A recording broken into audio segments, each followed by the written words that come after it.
ان کو مردگی کے پاس یہ جواب لے جانے کا حکم دیا کہ جا اور سوسن میں جتنے یہودی موجود ہیں ان کو اکٹھا کر اور تم میرے لیے روزہ رکھو اور 3 روز تک دن اور رات نہ کچھ کھاؤ نہ پیو۔ میں بھی اور میری سہیلیاں اسی طرح سے روزہ رکھیں گی اور ایسے ہی میں بادشاہ کے حضور جاؤں گی جو آئین کے خلاف ہے، اور اگر میں ہلاک ہوئی تو ہلاک ہوئی۔ چنانچہ مردگی روانہ ہوا اور آستر کے حکم کے مطابق سب کچھ کیا۔ خدا کے پاک کلام کے کھولے اور پڑھے اور سنے جانے پر خداوند کی برکت ہو۔ آپ نے اس حوالے کو خداوند کے کلام کی تلاوت کو غور سے سنا۔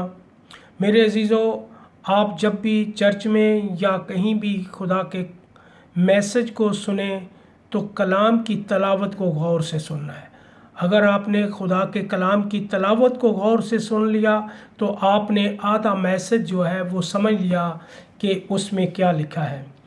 یہاں آپ نے ملکہ آستر کی باتیں جو مردگی نے بتائیں آستر ملکہ کو، اور مین پوائنٹ جو مین آیت ہے، کیونکہ اگر تو اس وقت خاموشی اختیار کرے تو خلاصی اور نجات یہودیوں کے لیے کسی اور جگہ سے آئے گی۔ یہاں جب ملکہ آستر بادشاہ کی ملکہ بنی ہوئی ہے، اور اب خدا ہمیں بھی کبھی کبھی ایسی جگہ پر سرفرازی بخشتا ہے، ایسی جگہ پر ہمیں بلندی پر لے کے جاتا ہے جہاں ہمیں اپنی قوم کو بچانے کا معاملہ ہمارے سامنے آتا ہے، تو پھر ہمیں کیا کرنا ہوتا ہے؟ ہمیں خدا کے حضور جھکنا ہوتا ہے، خدا کی مرضی کو جاننا ہوتا ہے کہ اس میں خدا ہمیں اپنی پاور، اپنی سورس دے۔ اب آستر نے کیا کیا؟ مردگی یہ بات کہہ رہا ہے، اگر اس وقت تو خاموش رہے گی تو خلاصی اور نجات یہودیوں کے لیے کسی اور جگہ سے ہے۔ کہا ہے کہ اس وقت تجھے خاموش نہیں رہنا۔ جب یہ روزوں کے ایام ہیں تو ہمیں بھی خدا کے کلام کے مطابق خاموش نہیں رہنا، ہمیں خدا کے حضور جھکنا، اس کی عبادت گزارنا ہے، اس کے ساتھ اپنا رابطہ بحال رکھنا ہے، اس کے ساتھ جڑے رہنا چاہیے، اس کے ساتھ اپنی تابعداری فرماداری کرتے رہنا چاہیے۔ آپ کو جب بھی وقت ملے آپ خداوند کے حضوری میں ٹھہر جایا کریں، کیونکہ روزوں کے ایام میں جب خدا آپ کو اپنے قریب لانا چاہتا ہے، تو اس لیے قوم مردگی آستر کو کہتا ہے کہ اگر تو خاموش رہے گی تو یہودیوں کے لیے جو ہے وہ نجات کسی اور طرف سے آئے گی، اور تو یہ نہ سمجھنا کہ تم اپنے باپ کے خاندان سمیت ہلاک ہو جائے گی، اور کیا جانے کہ تم ایسے ہی وقت پر ایسے ہی وقت کو سلطنت پہنچی ہے۔ تب آستر نے کیا جواب دیا مردگی کو؟ تب آستر نے ان کو مردگی کے پاس یہ جواب لے جانے کا حکم دیا کہ تمام یہودیوں کو اکٹھا کر اور ان کے درمیان یہ اعلان کر کہ تم بھی 3 دن کا روزہ رکھو، اور میں بھی اور میری سہیلیاں بھی 3 دن کا روزہ رکھیں گی، اور میں پھر بن بلائے بادشاہ کے پاس جاؤں گی۔ یہاں ہمیں بہت سیکھنے کی ضرورت ہے کہ روزے کے اندر کتنی پاور ہے۔ میرے عزیزو، خدا نے جب روزے میں ٹھہر کر آپ دعا کرتے ہو، جو آپ مقصد رکھتے ہو، خدا آپ کے اس مقصد کو، اس ارادے کو جو خدا سے آپ مانگتے ہو، خدا آپ کے لیے مہیا کرتا ہے۔ یہی مردگی آج جو ہے قوم بنی اسرائیل جو ہے وہ اس وقت روزے میں ٹھہر گئی، مردگی نے اعلان کروا دیا، اور آستر بھی 3 دن کے لیے خدا کے حضور روزے میں ٹھہر گئی، اور روزے میں ٹھہر کر اس کی سہیلیوں نے بھی اور اس نے بھی روزے میں خداوند کے حضور دعا کی۔ آپ جانتے ہیں کہ اس نے 3 دن کا روزہ رکھا۔ دانیل 7 دن کا بھی روزہ ہے، 21 دن کا بھی روزہ ہے، 40 دن کا بھی روزہ ہے، 1 دن کا بھی روزہ ہے۔ لیکن اس روزے کے درمیان آپ کا ایمان اتنا مضبوط ہونا چاہیے کہ آپ نے روزے کے درمیان خداوند سے جو مانگا ہے آپ کو مل گیا ہے۔ مردگی اور آستر کا ایمان تھا کہ ہم روزے میں جو کچھ خدا سے مانگیں گے وہ خدا ہمیں بخشے گا، کیونکہ ہمارا زندہ خدا ہے۔ وہ پانی کے رخوں کو چینج کر سکتا ہے، وہ انسان کی سوچوں کو بدل سکتا ہے۔ خدا ناممکن کام کو ممکن بنا دیتا ہے، اور آستر کے لیے بھی خدا نے وہ کام کر دیا جو ناممکن کام تھا، کہ آستر کے روزے کے وسیلہ سے قوم بنی اسرائیل کے روزے کے وسیلہ سے خدا نے قوم بنی اسرائیل کو بچا لیا۔ یہ ہے روزے کی پاور۔ کس طریقے سے آستر نے روزہ رکھا؟ وہ بن بلائے بادشاہ کے پاس گئی، اور جب بن بلائے بادشاہ کے پاس گئی تو بادشاہ اپنے برآمدے میں تھا، اور جب اس نے ملکہ آستر کو دیکھا، اور بادشاہ کا قانون تھا اگر بن بلائے کوئی بادشاہ کے پاس جائے تو اس کے لیے یہ تھا کہ وہ جو بادشاہ کا سنہرا عصا ہوتا تھا وہ اس کی طرف پھینکا جاتا تھا۔ اگر آپ اس کو اگر دیکھنا چاہیں تو یہ اس کی 5 باب کی جو ہے 5 باب کی 6 آیت میں لکھا ہے۔ اور ایسا ہوا کہ جب بادشاہ نے آستر ملکہ کو بارگاہ میں کھڑی دیکھا تو وہ اس کی نظر میں مقبول ٹھہری، اور بادشاہ نے وہ سنہرا عصا جو اس کی ہاتھ میں تھا آستر کی طرف بڑھایا، سو آستر نے نزدیک جا کر عصا کی نوک کو چھوا، اور تب بادشاہ نے اس سے کہا، آستر ملکہ تو کیا چاہتی ہے اور کس چیز کی درخواست کرتی ہے؟ آدھی سلطنت تک وہ تجھے بخشی جائے گی۔ آستر یہاں دیکھیں کتنی روزے میں پاور ہے۔ وہ بن بلائے بادشاہ کے پاس گئی، اور بادشاہ کے اس قانون کے مطابق جو سنہرا عصا تھا اس نے ملکہ کی طرف پھینکا، اور ملکہ آستر نے اس کو کیچ کیا، اور بادشاہ نے کہا، ملکہ آستر تیری کیا درخواست ہے؟ وہ پوری کی جائے گی۔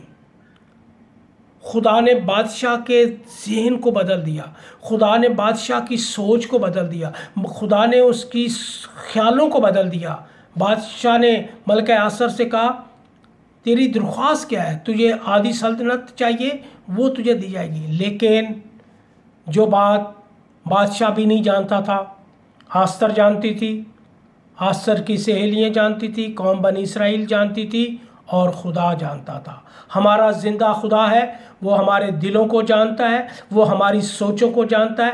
اس وقت وہ آپ کے بھی خیالوں کو جان رہا ہے، وہ آپ کی سوچوں کو بھی جان رہا ہے کہ آپ کے خود دل میں خدا کے لیے کتنی محبت ہے۔ خدا آپ کی سوچوں سے واقف ہے، آپ کے خیالوں گردوں سے۔ تو اس وقت خدا جو تھا وہ خدا نے بادشاہ کے دل کو بدل دیا، اس کی سوچ کو بدل دیا، خیالوں کو بدل دیا۔ اور ملکہ آستر نے کیا کیا؟ جب اس نے یہ بات کہی کہ خدا نے میری دعا کو اور میرے روزے کو خدا کے نے اپنے حضور مقبول ٹھہرایا ہے، تو اس نے بادشاہ سے کہا کہ کل میں ایک جشن تیار کروں گی، اس میں کیا کرنا؟ ہابن اور آپ ہوں گے۔ یہ ایک جشن تیار ہوا، اور 3 اس نے کیا کیا؟ دوسرے دن بھی جشن کی تیاری ہوئی۔ تو میرے عزیزوں، خدا کا کلام ہمیں بڑے واضح طور پر بتاتا ہے، اگر آپ کسی کے لیے برا سوچیں گے تو اس کو نہیں پتا کہ وہ جس کے لیے آپ برا سوچ رہے ہیں وہ خدا کے کتنا قریب ہے، وہ کتنا خدا کے نزدیکی میں ہے، اگر اس کو اس بات کا علم ہو گیا، کیونکہ آستر کو اور مردگی کو علم ہو گیا تھا کہ ہابن نے قوم بنی اسرائیل کے لیے کیا پلاننگ کی ہوئی ہے، تو جب ان کو یہ پتہ چلا، کیونکہ یہ دونوں ایک ہی بات پر متفق ہو گئے اور قوم بنی اسرائیل بھی اس بات پر متفق ہو گئے کہ ہم نے روزہ رکھنا ہے۔ جب آپ کسی مشکل میں ہیں، پریشانی میں ہیں، آپ اپنے خاندان کے ساتھ مل کر روزہ رکھیں گے تو خدا آپ کی اس مشکل، اس پریشانی کو خوشی میں بدل دے گا، شادمانی میں بدل دے گا، جس طرح آستر نے قوم بنی اسرائیل کو بچا لیا۔ بنی اسرائیل انہی دنوں میں قوم ملکہ آستر کی عید بھی منائی جاتی ہے، جب اس مہینے میں جو ہے وہ اس نے قوم بنی اسرائیل کو بچایا تھا۔ یہ ہے روزے کی پاور۔ خدا نے، آپ دیکھتے ہیں کہ جب پطرس قید خانہ میں تھا اور سپاہی اس کی نگہبانی کر رہے تھے، اور اس کے ساتھ ہی کلیسیا دعا کر رہی تھی۔ دعا میں اتنی پاور ہے کہ آپ خدا سے جو مانگتے ہیں وہ آپ کو مل جائے گا۔ اس کا وعدہ ہے، یقین رکھو تم ایمان سے جو چاہو گے وہ تمہارے لیے ہو جائے گا۔ تو ان کا ایمان تھا اور خدا نے اپنے فرشتہ کو بھیجا اور خدا نے پطرس کو قید خانہ سے آزاد کروا دیا۔ اسی طرح خدا نے اپنی قوم بنی اسرائیل کی دعا اور روزے کو سنا اور کیا کیا؟ سوسن میں لوگ قتل ہو رہے ہیں، خدا نے بادشاہ کی سوچ کو، خیال کو بدل دیا۔ کہا جس دن جو حملہ قوم بنی اسرائیل پر لوگوں نے کرنا تھا، اور اسی دن ہابن کو جو ہے اسی سولی پر چڑھا دیا جو اس نے مردگی کے لیے تیار کی تھی، جو منصوبہ اس نے قوم بنی اسرائیل کے لیے بنایا تھا۔ تو جب مردگی کو اسی سولی پر چڑھا دیا گیا اور جن لوگوں نے قوم بنی اسرائیل کو قتل کرنے کا منصوبہ بنایا تھا، اسی تاریخ، اسی دن ان لوگوں کو قتل کر دیا گیا۔ خدا نے اس وقت پوری دنیا میں قوم بنی اسرائیل کو برکت دی ہوئی ہے۔ جب ان کو قتل کیا گیا تو بادشاہ ملکہ آستر سے پوچھتا ہے، اے ملکہ آستر، تیری اور کیا درخواست ہے؟ لوگ قتل ہو رہے ہیں، بادشاہ پوچھ رہا ہے کہ تیری اور کیا درخواست ہے؟ تو اس لیے میرے عزیزو، خدا روزے اور دعا میں جب آپ خدا سے جو مانگتے ہیں، خدا آپ کو جواب دیتا ہے۔ جس طرح متی کی دیکھیں، پالوس اور اسلاس قید خانہ میں تھے اور وہ حمد و ثنا ستائش کے گیت گا رہے تھے۔ ان کا رابطہ خدا کے ساتھ تھا۔ آپ کا لنک خدا کے ساتھ ہونا چاہیے۔ جب آپ کا لنک خدا کے ساتھ ہوگا تو پھر آپ قید خانے میں ہوں یا کہیں بھی ہوں۔ دانیل کو شیروں کی ماند میں ڈالا گیا تو خدا نے شیروں کے منہ بند کر دیے۔ رابطہ خدا کے ساتھ تھا۔ دانیل 3 ٹائم خدا کے حضور جھکتا تھا اور خدا کے گھر کی طرف رخ کر کے سجدہ کرتا تھا۔ تو آپ بھی انہی دنوں میں اگر خدا سے برکت لیں گے تو خدا آپ کی دعاؤں کا جواب دے گا۔ آپ کو جو مانگیں گے وہ دے گا۔ آپ تجربے سے معلوم کریں۔ جب پالوس اور اسلاس دعا کر رہے تھے، وہ کیا کیا؟ زلزلہ آ گیا، بنچال آ گیا، قید خانے کی نیویں ہل گئیں اور دروغہ نے سمجھا کہ قیدی بھاگ گئے، لیکن اس نے اپنے آپ کو قتل کرنا چاہا۔ تو پالوس نے کہا تم اپنے تئیں نقصان نہ پہنچا، ہم سب سلامتی سے ہیں۔ وہ اسی دن خدا پر ایمان لے آیا۔ اور اس نے گھرانہ نجات پا لیا۔ ہو سکتا ہے آپ کے روزے کے وسیلہ سے آپ کا گھرانہ نجات پا لے، آپ کے بچے خدا کے قریب آ جائے، آپ ہمیشہ کی زندگی کے وارث بن جائیں۔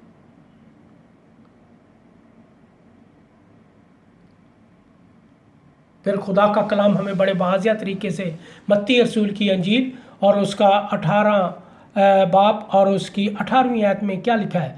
میں تم سے سچ کہتا ہوں، جو کچھ تم زمین پر باندھو گے وہ آسمان پر بندھے گا، جو کچھ زمین پر آپ باندھو گے وہ آسمان پر بندھے گا، جو کچھ آپ زمین پہ رہتے ہوئے خدا سے مانگو گے وہ آسمان سے سن کر آپ کو جواب دے گا، وہ آپ کو مل جائے گا۔ پھر کیا لکھا ہے؟ اور جو کچھ تم زمین پر کھولو گے وہ آسمان پر کھلے گا۔ یہ ہے دعا میں پاور، یہ ہے روزے میں پاور۔ جب ایک بات پر متفق ہو جاتے ہیں، اتفاق کر لیتے ہیں، جس طرح مردگی نے اور آستر نے اتفاق کیا اور قوم بنی اسرائیل نے اتفاق کیا، انہوں نے 3 دن کا روزہ رکھا۔ خداوند یسوع مسیح ہمیں اس بات سے سکھاتے ہیں کہ کیا کریں گے؟ پھر میں تم سے کہتا ہوں، اگر تم میں سے 2 شخص زمین پر کسی بات کے لیے جسے وہ چاہتے ہیں اتفاق کریں تو وہ میرے باپ کی طرف سے جو آسمان پر ہے ان کے لیے ہو جائے گی، ان کے لیے ہو جائے گی۔ آپ کا ایمان اتنا مضبوط ہو میرے عزیزو کہ آپ روزے میں جو بھی خدا سے مانگ رہے ہیں، آپ کا مقصد جو پوائنٹ ہے، جو جس مقصد کے لیے آپ نے روزہ رکھا ہے، آپ اس کے لیے خدا کے حضور دعا کریں، اپنے آپ کو اس کے سپرد کر دیں۔ ان روزوں کے ایام میں خدا آپ کو چاہتا ہے کہ آپ زندگی پائیں، اپنے گھرانے کے لیے باعث برکت کا سبب بنیں، اپنے رشتہ داروں کے لیے عزیز و کرام کے لیے باعث برکت کا۔ تو جب کیا ہوا کہ اتفاق کریں تو وہ میرے باپ کی طرف سے جو آسمان پر ان کے لیے ہو جائے گی۔ آسمان پر ہمارا آسمانی باپ جو ہے، ہمارا خداوند یسوع مسیح جو باپ کی دہنی طرف بیٹھا ہوا ہمارے لیے شفاعت کر رہا ہے، وہ ہمارا درمیانی، وہ ہمارا بڑا سردار کاہن ہے جو باپ کے سامنے ہمارے لیے شفاعت کرتا ہے۔ پھر کیا ہے؟ کیونکہ جہاں 2 یا 3 میرے نام پر اکٹھے ہوں گے وہاں میں ان کے بیچ میں ہوں گا۔ خدا آپ کے درمیان موجود ہے۔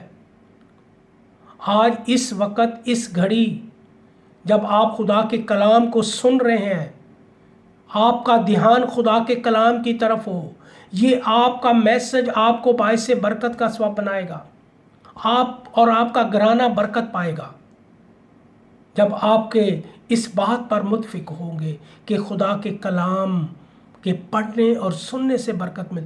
روزہ رکھنے میں آپ اگر اپنے خاندان کے لیے، اپنے بچوں کے لیے یہ مقصد رکھتے ہیں کہ میرا گھرانہ بچ جائے، میرا گھرانہ نجات پائے، کیونکہ میرے عزیزو خداوند یسوع مسیح آپ کو روزوں کے وسیلہ سے اپنے پاس لانا چاہتا ہے۔ آپ کی سوچیں بدل جائیں، آپ کے خیال بدل جائیں۔ خدا اس کلام کے وسیلہ سے چاہتا ہے کہ آپ ایک بات پر اتفاق کر لیں، اور جس بات پر آپ اتفاق کریں گے، جو خداوند کے سامنے اپنا پلان رکھیں گے، آپ خداوند کی توانائی کا دامن پکڑ لیں۔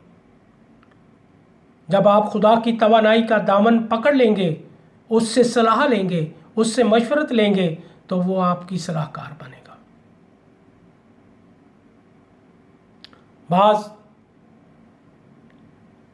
کچھ لوگ بزنس شروع کرتے ہیں اور بزنس شروع کرنے میں نہ تو خدا کے خادموں سے دعا کرواتے ہیں، نہ کسی خادم سے مشورہ لیتے ہیں، بزنس شروع کر لیتے ہیں، اور جب بزنس کا نقصان ہوتا ہے تو پھر کہتے ہیں پاسٹر صاحب ہمارے لیے دعا کریں، ہمارے بزنس میں نقصان ہو رہا ہے۔